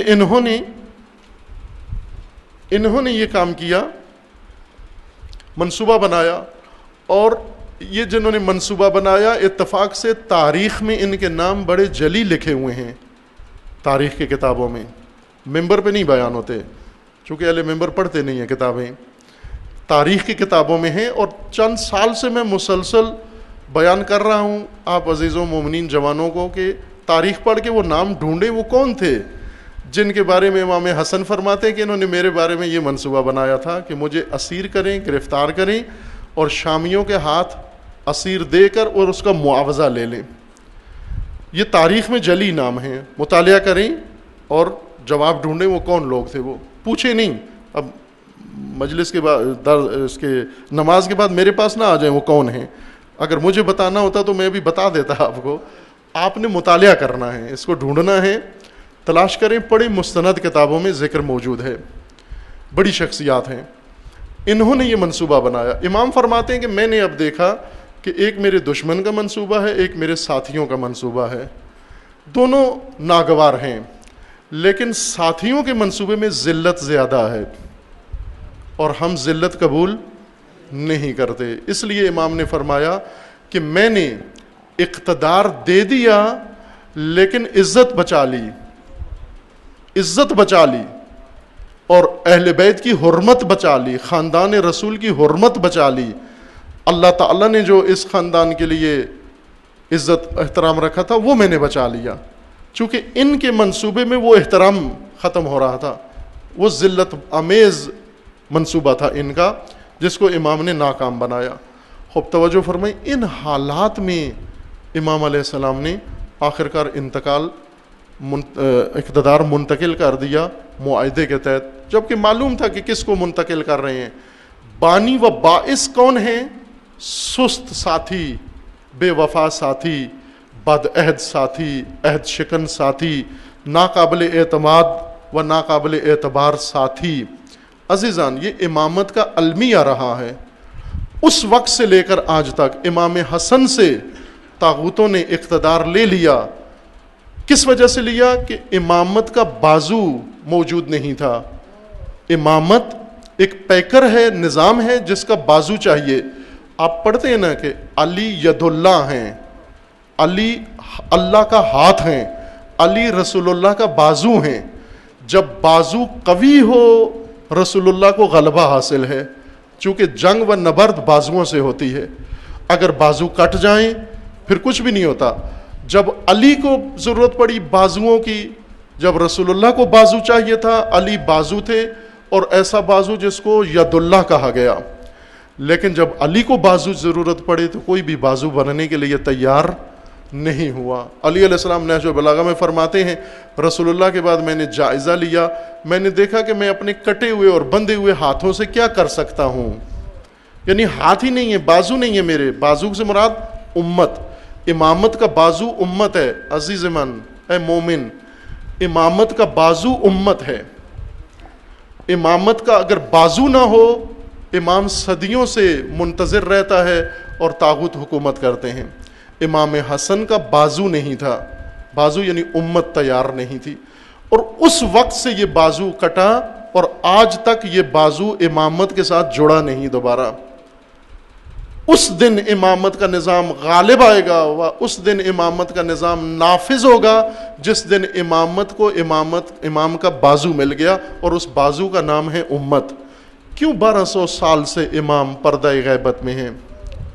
کیوں پردہ غیبت میں؟ اس لیے کہ امام تو ہیں، بازو کہاں ہیں، امت کہاں ہیں؟ یہ کون ہیں؟ ہم کون ہیں؟ ہم کس کھاتے میں ہیں؟ اب ہم تو حاجت پسند ہیں، ہم تو حاجت طلب ہیں، ہم تو حاجت مانگنے والے ہیں، ہم تو سائلین ہیں، ہم تو گدا بن کر آئے ہوئے ہیں ان کے ہاں۔ ہم بازو بن کر ان کی نصرت کے لیے تیار نہیں، بلکہ کاسا لے کر ان سے مدد مانگ رہے ہیں کہ ہماری کچن بھر دو، ہمارے بورے بھر دو، ہمارے گھر بھر دو، ہمارے صوفوں سے سجا دو، ہمارے گھروں کو شفا دے دو، ہمارے بچوں کو شفا دے دو۔ ہم تو خواہشات لے کر ان سے طلب کرنے جا رہے ہیں، لیکن امام کس کے منتظر ہیں؟ بازوؤں کے۔ بازو ہو تو طاغوت سرنگون ہوتا ہے، بازو ہو تو طاغوت شکست کھاتا ہے۔ عزیز من، امام باقر علیہ السلام فرماتے ہیں جب عید کا دن آتا ہے،